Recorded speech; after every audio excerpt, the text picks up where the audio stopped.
3 hours before the wedding, I saw the woman I was about to call my wife walk out of a hotel room with her ex-boyfriend. They were laughing. Her hand was still resting on his chest. I stood there. My heart didn't race. It sank. My name is Mark. I'm 34, living in Austin, Texas. After 3 years together, I thought I was building a future, a family, something real. But in that moment, I saw two paths ahead of me. One, walk away and live the rest of my life branded a coward. Or two, step up to that altar and leave over 100 people, including her parents, speechless with the truth. I chose the second. Because there are moments in life. If you don't stand up for your own dignity, no one will do it for you. If you've ever loved someone enough to believe they'd never betray you, keep watching. This story is for you. Ashley was, by all accounts, the kind of woman men write songs about. Beautiful in a way that turned heads, but didn't try to. She had this spark, walked into a room and suddenly everyone leaned in. We met at a friend's barbecue 3 years ago. She had BBQ sauce on her chin, laughed at her own jokes, and challenged me to a beer pong match within 10 minutes. And just like that, I was hooked. It wasn't a movie-type romance. It was real. She was grounded, kind to waiters, loved dogs, and had this annoying habit of correcting my grammar mid-sentence. But I didn't care. I loved her for all of it. For 3 years, I thought I hit the jackpot. We traveled, hosted dinner parties, planned holidays together. Everyone I knew kept saying, "You're lucky, Mark. She's a keeper." I believed it. I really did. Until I started noticing the shift. It was subtle at first. Ashley wasn't one to hide things. She used to show me texts, ask me what to reply. Then suddenly, her phone started facing down. Notifications went from casual to secretive. She started stepping out to take calls. I told myself it was nothing. Stress, maybe. The wedding was coming up. Seating charts, vendor calls, dress fittings. It's a lot. We were planning a full-on lakefront wedding at Lake Travis. Resort buyout. 150 guests, open bar, jazz quartet, signature cocktails. The whole 9 yards. She wanted a fall wedding, golden leaves, late afternoon sun dipping into the water behind us. We made Pinterest boards. She cried picking out centerpieces. It felt real. So when she started acting different, I blamed the pressure. I told myself, don't be dramatic, she's just overwhelmed. But I felt it in my gut. Something wasn't right. I've never been the jealous type. That's not who I am. If Ashley needed space, I gave it. If she was quiet, I waited. But in the final month leading up to the wedding, I started noticing things I couldn't ignore. The way she'd flinch when I looked over at her phone. How she'd get defensive when I asked simple questions. I remember one night, we were on the couch, and I reached for her phone to check the time. She practically snatched it out of my hand. "Sorry," she said quickly, smiling. "Just wedding stuff." I wanted to believe her, but that smile felt practiced. I didn't say anything. I didn't want to be that guy, the one who makes a mess right before the biggest day of your life. But the distance was growing, and I couldn't ignore the silence that had crept into the corners of our conversations. We used to talk about everything. We'd lie in bed, laugh about stupid things, make plans for weekends. Now, we were sharing the same space, but it felt like I was slowly being pushed out. She'd make excuses to leave the house. Meeting Lauren for a dress fitting. Venue walkthrough. Just need to clear my head. All reasonable, all normal, on the surface. But the timing felt off. Like she was always leaving at the exact moment I got home, or returning just after I went to bed. I started checking the receipts. Not metaphorically, actual receipts. Coffee shops she never mentioned. Gas stations far from anywhere she said she'd be. And I still told myself, don't jump to conclusions. You love her. She loves you. But love doesn't feel like this.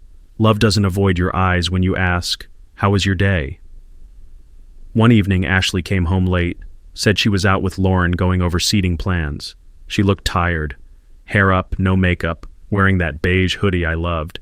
I asked how it went. She smiled. Good. Just a long night. I nodded. Let it go. Later that night, she hopped in the shower. Her phone buzzed on the nightstand. I wasn't snooping. I swear, I wasn't looking for anything. But when the screen lit up, a name flashed across it. Brad. Her ex. Not some coworker. Not a vendor. Not her brother. Brad. And the message? Just 5 words. Looking forward to tonight. My stomach turned. I sat there staring at that glowing screen, replaying every conversation, every excuse she'd made the past few weeks. She told me Brad was ancient history, said they hadn't spoken in over a year. So why was he texting her, looking forward to tonight? The water in the shower kept running. I placed her phone back where it was, pretended I didn't see anything. When she stepped out, wrapped in a towel, humming like everything was fine, I tried to ask gently, "So, Brad texted you earlier. What's that about?" She didn't even blink. "Oh, he's going through some stuff. I've just been checking in. It's nothing." Delivered like a rehearsed line, smooth, casual. And maybe she believed it was nothing. But I didn't. Not anymore.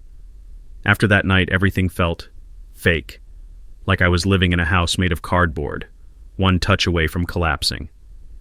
Ashley kept smiling, making coffee, humming around the kitchen, but I couldn't get the image of that text out of my mind. She wasn't nervous, wasn't guilty. She was calm, too calm. That's what scared me. I started watching her more closely, not in a controlling way, in a what the hell is really happening here kind of way. She told me she was meeting Lauren again, said they were finalizing table settings at a cafe downtown. I said cool, kissed her goodbye. Then I sat down and called Jake. "You still down for that drink tonight?" I had no intention of getting a drink. I had a plan. Jake and I have been friends since college. He's loyal, loud, and always up for chaos. He texted me half an hour later, "You're not gonna like this."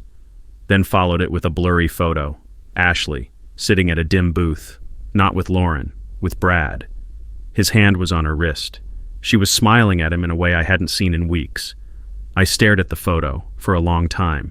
Didn't blink, didn't breathe. Then I called Jake.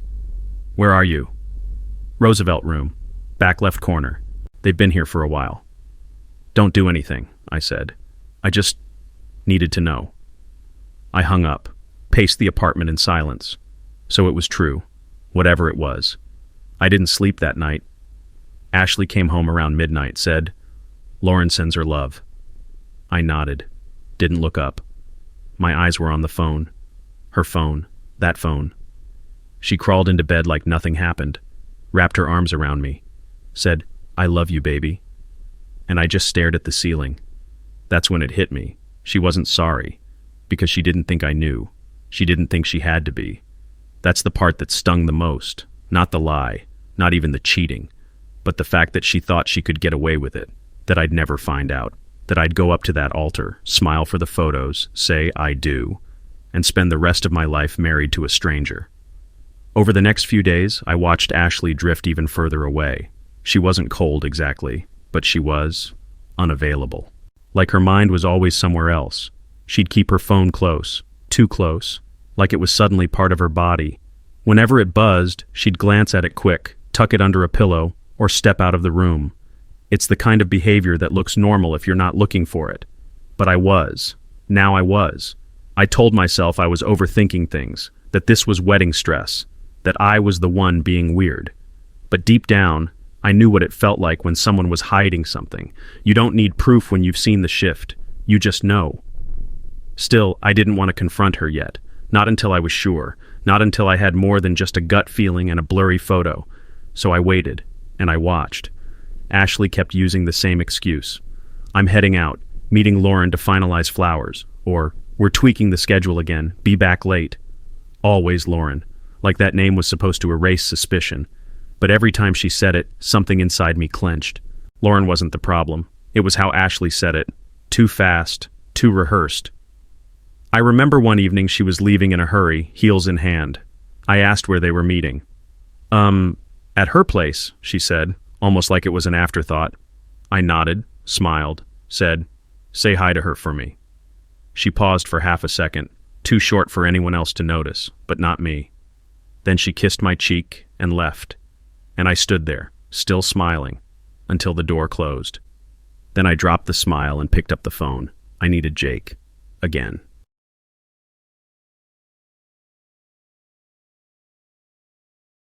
Jake picked up on the second ring. "Yo, what's going on?" "She just left. Said she's going to Lauren's." "Want me to check it out?" I hesitated. I didn't want to be this guy, the suspicious fiancé, but I couldn't shake the feeling. "Yeah," I finally said. Can you swing by Roosevelt Room? Same spot. You think she's with him again? I don't think, Jake. I feel it. He sighed. All right, I'm on it. I'll text if I see anything. Then the line went dead. I sat there staring at the wall. TV was on, but I wasn't watching. Music played from her playlist in the background, some upbeat indie love song. It made me feel sick. 10 minutes passed, then 15. Then my phone buzzed. Jake, they're here. I opened the picture and there she was again. Same bar, same corner booth, same damn guy. Brad was leaning in close like he owned the conversation, and her. Ashley looked relaxed, comfortable, too comfortable. She wasn't leaning away. She wasn't checking the time. Her body language screamed intimacy, familiarity, her hand on his forearm, his eyes locked on her like they were in their own world. And me? I was at home, sitting in the dark, watching it unfold on a screen like some pathetic spectator. I didn't cry. I didn't shout. I just stared. Then I saved the photo, filed it away like evidence in a case I never wanted to open. When Ashley came home later that night, she was all sunshine and small talk. She kissed me hello, kicked off her shoes, and started rambling about how helpful Lauren had been. I played along. Sounds productive, I said, flipping through the channels like I wasn't memorizing every word. Yeah, she smiled. Just a few more things to check off the list. Almost done. She poured herself a glass of wine, sat down beside me like everything was perfect. And I realized something right then. She wasn't nervous. She wasn't trying to cover anything up, because in her mind, she already had. She believed she had it under control. And that was worse than lying. That was confidence. That was cold. I started to wonder how long it had been going on. Was Brad always in the picture, quietly circling? Or did he come back recently, slipping into her life like a shadow she never fully closed the door on? And why now? Was it cold feet? Second guessing? Or had this always been a possibility? Something just waiting for the right excuse? Ashley and I had talked about everything. Or so I thought. She used to say Brad was a mistake she learned from, that she was done with people like him, that he never respected her, never listened. But maybe part of her missed the drama, the thrill, the chaos. And maybe I'd been too stable, too calm, too predictable. Was that it? Had I bored her into his arms? I didn't want to jump to conclusions, so I started looking for patterns. What days she left, what times she got text messages, what outfits she wore when she said she was meeting Lauren. It was all small stuff, but it started to add up. Always Thursday nights, always leaving after dinner, always checking the mirror one last time before heading out, and always that same perfume. It wasn't the one she wore around me. This one was bolder, darker, the kind of scent you wear when you want to be remembered. I noticed everything, and I wrote it all down. Dates, times, details. I wasn't confronting her just yet. I was building my case. Ashley didn't notice. Or maybe she didn't care. She kept up the act, smiling at brunch with my mom, taking photos for the wedding website, laughing at the dumb jokes Jake made. If anyone had looked at us from the outside, we looked solid, unshakable. But inside, I was unraveling. I'd lie awake at night, staring at the ceiling, listening to her breathing beside me, wondering if her dreams were about me, or him. The worst part? I still loved her. Even with all the suspicion, the distance, the lies, I still wanted it to be fixable. That's the trap. When you love someone enough to explain away the things you shouldn't, you start asking the wrong questions, like, how do I make her stay? Instead of, why the hell would I want her to? One night, I couldn't take it anymore. I had to ask her again. She was brushing her hair in the bathroom, getting ready for bed, the steam from her shower still clinging to the mirror. I leaned against the doorframe and asked, "Are you still talking to Brad?" She paused, just long enough, then turned to me with a perfect poker face. "He's going through stuff. I'm just trying to help, that's all." Same line, same tone, like I was the one being unreasonable for asking. I nodded. "Okay." She smiled. "You trust me, right?" And that was the moment I realized. She knew I didn't. She was testing how much I was willing to swallow, how far I'd let it go. After she went to bed, I sat on the couch in silence. Didn't turn on the TV, didn't scroll, just sat there in the dark. I wasn't mad. Not yet. I was something worse. I was disappointed, not just in her, in myself, for waiting this long, for giving so many chances, for wanting it all to be okay more than I wanted the truth. Because the truth was clear now. Ashley wasn't acting shady because of wedding stress. She wasn't texting Brad out of kindness. She was cheating, and the wedding was the biggest lie of all. I started doing something I never thought I'd do in a relationship. I started keeping track, where she said she was going, what time she left, what time she came back. I didn't confront her, didn't accuse, didn't fight. I just watched. She said she was meeting Lauren again, this time at a coffee shop near the venue. I said, "Sounds good," like I wasn't quietly dying inside. Then I called Jake, gave him the name of the place. Asked him to check if she was there. He didn't hesitate. 20 minutes later, my phone buzzed. "Jake, she's not here, not even close." Then a second text. "Guess where I am?" "Roosevelt Room." Of course. Another photo came through. This one was clearer. No motion blur, no doubt. Ashley, Brad, corner booth, candlelight.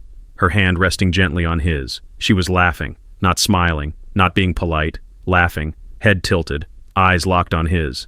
Jake didn't say anything else. He didn't have to.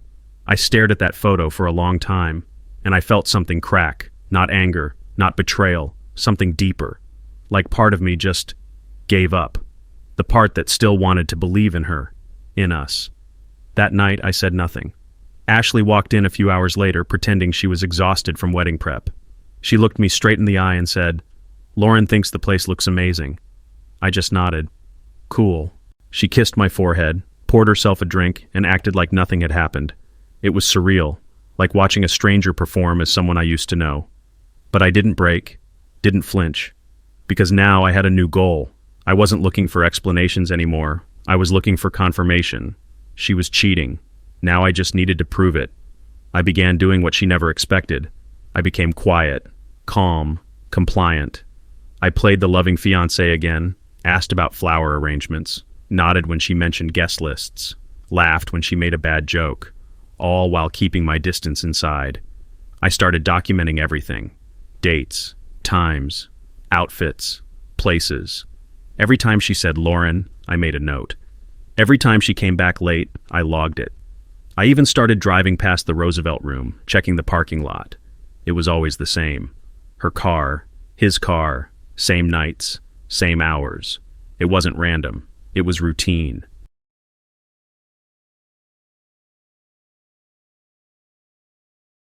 There was one night I followed her. She said she was grabbing dinner with Lauren. I waited 10 minutes, then got in my car and drove after her. No confrontation, no yelling, just quiet confirmation. She didn't go to the restaurant, she told me. She drove downtown, took a left, then another, and parked outside his building. I didn't get out. Didn't need to. I sat across the street, engine off, watching. A few minutes later, she came out. He met her at the door. They hugged, not polite, not casual, intimate, familiar. Then they went inside, together. That night, I didn't go home right away. I parked at a gas station, sat in my car, and stared at nothing. For 30 minutes, I didn't move, didn't cry, didn't breathe. I just existed. I kept hearing her voice in my head, just helping him through something. "Don't worry, it's nothing." Then I'd see that hug, that hand on his chest, the way she leaned into him like she belonged there. And suddenly I wasn't confused anymore. I wasn't questioning. I knew exactly what was happening, and I knew I wasn't the one causing it. I thought about texting her. "Where are you? Are you okay?" Something just to see if she'd lie to me again, but I didn't. I didn't want to give her another chance to prove she could fake it. Instead, I called Jake. He answered fast. "Dude, what's up?" "She's at his place," I said, trying to keep my voice even. Long pause. "You sure?" "Yeah, I followed her." He didn't say anything for a second. Then, "Mark, I'm sorry, man." I didn't respond. There wasn't anything left to say. I spent the next few days in autopilot, went to the rehearsal dinner, smiled for photos, shook hands with relatives I didn't even know. Ashley acted like the happiest bride-to-be in the world, beaming, glowing. Her parents adored me. Her mom pulled me aside and whispered, "She's lucky to have you, Mark." I smiled, said, "I'm the lucky one." It was the biggest lie I'd ever told, and I felt it burn the whole way down. At one point during the dinner, my mom asked if I was okay. "You seem distracted," she said. I looked her in the eye and said, "I'm just tired." That wasn't a lie. I was exhausted. Exhausted from pretending, from holding it together, from living a double life inside my own head. But I had to keep going, just a little longer, because something was building inside me. Not revenge, not rage, clarity. I was seeing her for who she really was, and I was getting ready to show everyone else. That night, Ashley curled up next to me in bed, said she loved me, said she couldn't wait to marry me. And I just stared at the ceiling, counting the hours. Because I'd made my decision. I wasn't going to call it off in private. I wasn't going to run away quietly. She had made her choices in the dark, but I was going to bring the truth into the light. And I was going to do it in front of everyone, at the altar, at the very moment she thought she'd won. The morning after the rehearsal dinner, I decided it was time. Ashley was still in bed, scrolling through her phone like she hadn't shattered everything we built. I stood by the window, coffee in hand, watching the city wake up. Then I turned to her and said it straight. "Where were you the other night? And don't say Lauren, because Jake saw you, with Brad." Her fingers froze mid-scroll. Her eyes darted up, panic flashing before the mask dropped back on. "What are you talking about?" she said, trying to sound casual. "Don't lie to me, Ashley." She sat up, pulled the blanket tighter. "I ran into him, that's all. He's going through some stuff. I was just being a friend." Friend. That word again. I took a long breath. This was only the beginning. I didn't raise my voice. Didn't throw anything. I just looked her dead in the eye and said, "You've met with him 3 times this week. Always at night. Always behind my back." She blinked, looked away, started to tear up. "Mark, I'm sorry. I didn't mean for this to get messy. I thought I could help him and still be here for us." I didn't respond. She got off the bed, wrapped her arms around me. "I love you," she whispered. "I'll cut it off. I'll block him. I swear." I stood there, frozen, feeling her arms around me but none of the warmth. I nodded slowly, not because I believed her, but because I needed to see what she'd do next. For the next 2 days, Ashley was perfect, attentive, present, overly affectionate even. She cooked dinner, left me notes, told me I was the best thing that ever happened to her. It was exhausting, because I knew it was fake, a performance. She wasn't sorry. She was just afraid of losing control, and I was done playing along. So I waited, and it didn't take long. On the 3rd night, she said she was stepping out for some air, said she needed space to think. I said, "Of course, take your time." Then I waited exactly 10 minutes, grabbed my keys, and followed. Same routine, same parking lot, same man, Brad. She got out of the car. He met her with a hug, but this time, it wasn't just a hug. This time, she kissed him. Not on the cheek, not a goodbye kiss. A real kiss. And I watched it all from across the street. I didn't rage, didn't march over, didn't scream. I took a photo, just like Jake had done for me. This time, it was my turn. The angle was perfect. Ashley's arms around his neck, his hands on her waist. That kiss, undeniable. It was no longer just a hunch, no longer just suspicion. This was truth, cold, clear, documented. I sat back in my car and exhaled. And for the first time in weeks, I wasn't confused anymore. She came home late. I was sitting on the couch, scrolling through old photos on my phone, pictures of us from better days. She walked in, all smiles. "Hey," she said, setting her bag down. "Sorry I'm late. Lauren and I ended up driving out to see some last-minute rental options." I looked up, met her eyes. She blinked, and for the first time, I think she felt it, that she'd lost me. But she kept going, kept lying. I smiled and nodded, because the wedding was tomorrow, and she had no idea what was coming.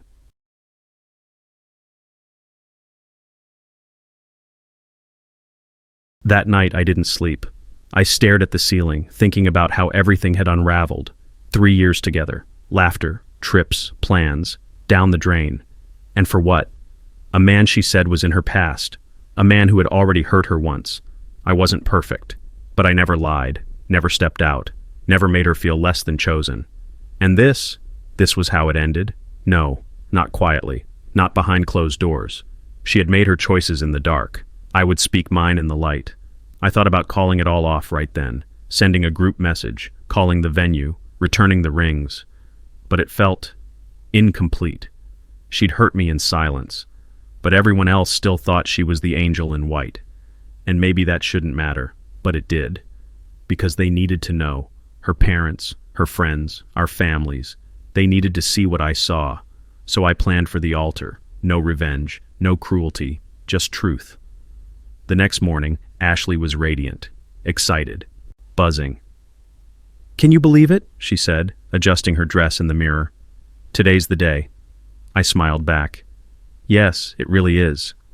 She didn't catch the edge in my voice, didn't notice my eyes weren't smiling. She was too caught up in her fairy tale. The makeup artist arrived, her bridesmaids toasted. Her dad gave me the welcome to the family speech, and I played along, one last time. When we arrived at the venue, everything looked perfect. Flowers in full bloom, the lake behind us shimmering in the afternoon sun, rows of guests, all smiling. I stood at the altar, hands steady, waiting. Jake was beside me, eyes scanning my face. "You okay?" he whispered. I nodded. No turning back. And then the music started. Ashley appeared at the end of the aisle, glowing, smiling, completely unaware that her perfect day was about to unravel in front of everyone she loved. As Ashley walked down the aisle, I didn't see a bride. I saw a liar, a woman who had perfected the art of pretending. The dress, the flowers, the smiles, it was all a performance. And I wasn't going to be her final act. My hands didn't shake. My heart didn't race. I was calm, too calm. Because in that moment, I wasn't conflicted anymore.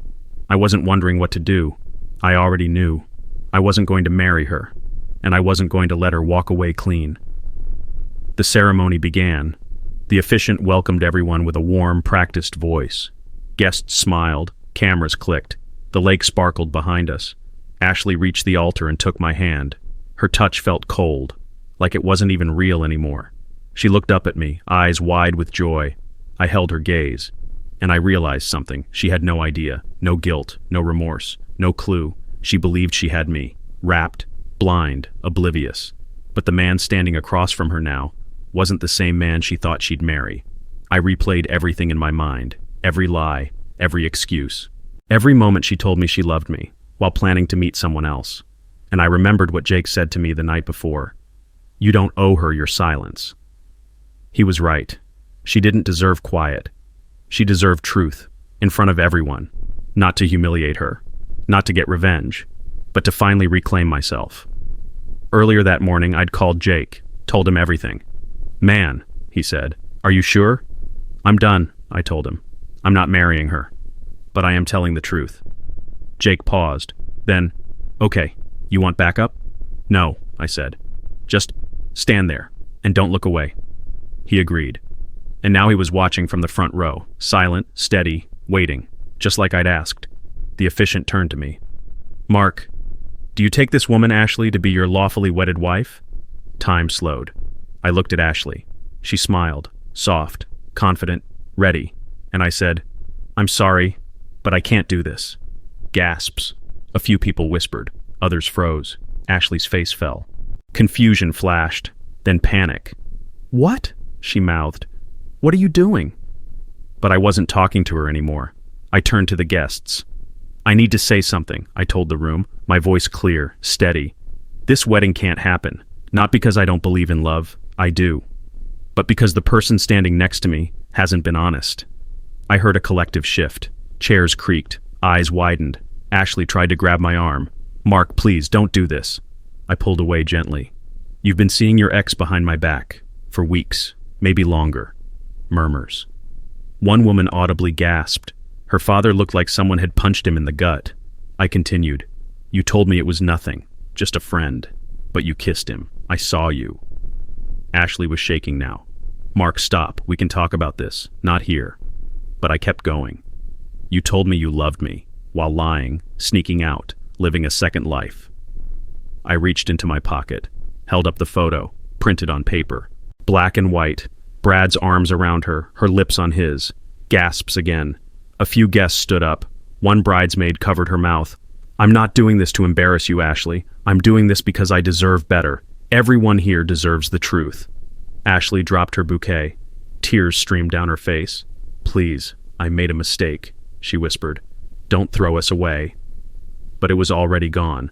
She had thrown it away the moment she chose someone else. This wasn't about a mistake. This was a pattern. I looked at her one last time and said, I don't even know who you are anymore. Then I turned to the officiant. I'm sorry for wasting your time. And I walked off the altar.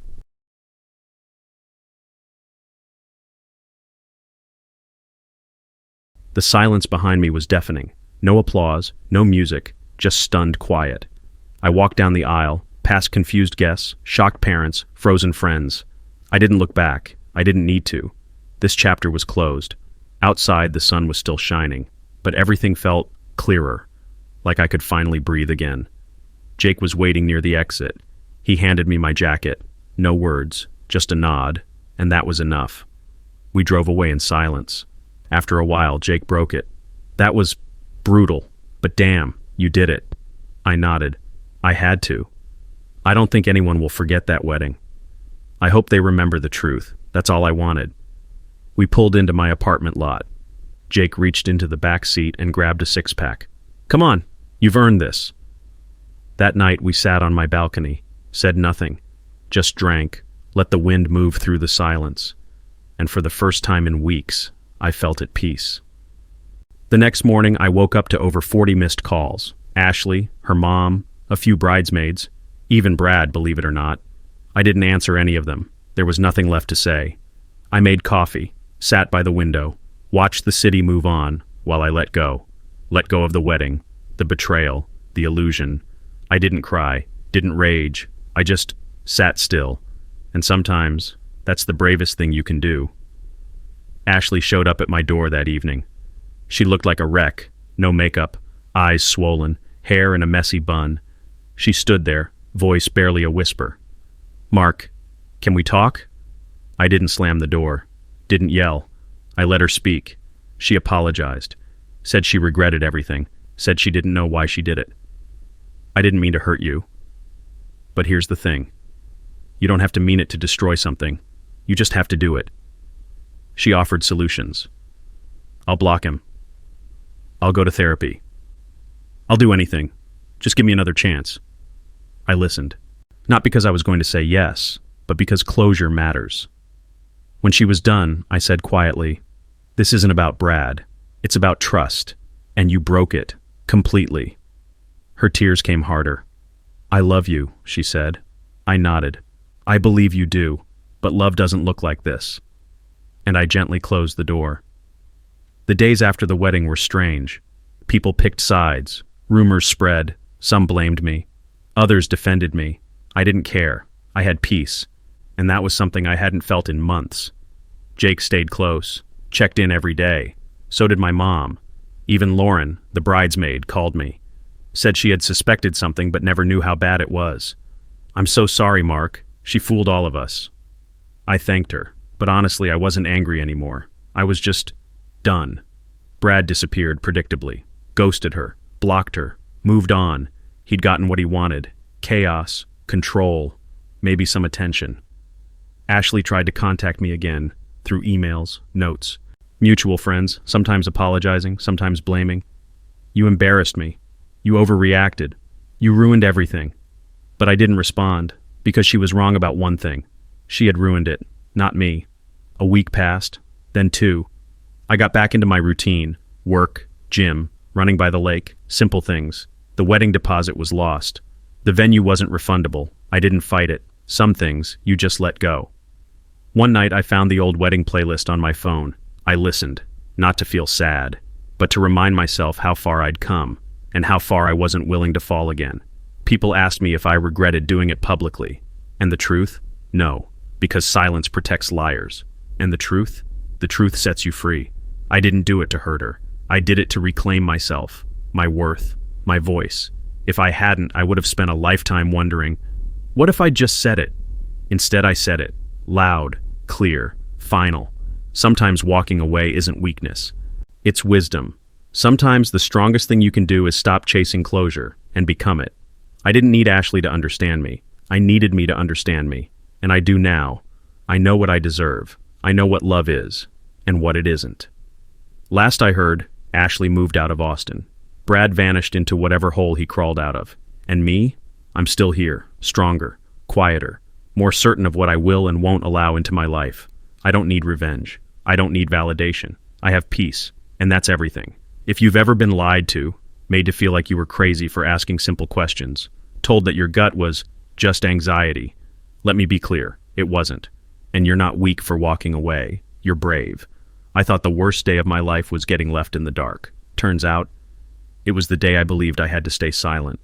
But I didn't. And neither do you. Walk away. Reclaim your name.